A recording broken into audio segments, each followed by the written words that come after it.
سلام دوستا، انشالله که جور و بخیر صحتمند بشید.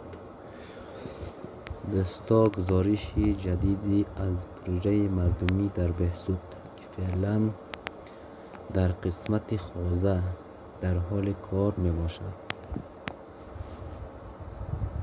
که انشالله در زودترین فرصت در قسمت خاک سید بچه می رساند. اگر می خواهید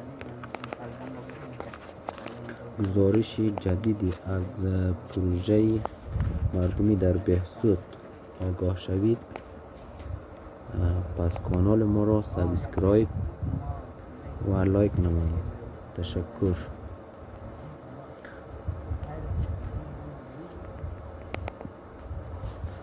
بهترین سرک جا شده، خانش که سرک بسیار هموار هم می باشد، سرک بسیار حیاتی هم است.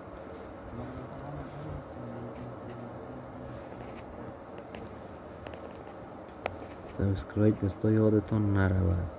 تشکر. خیر، خداحافظ.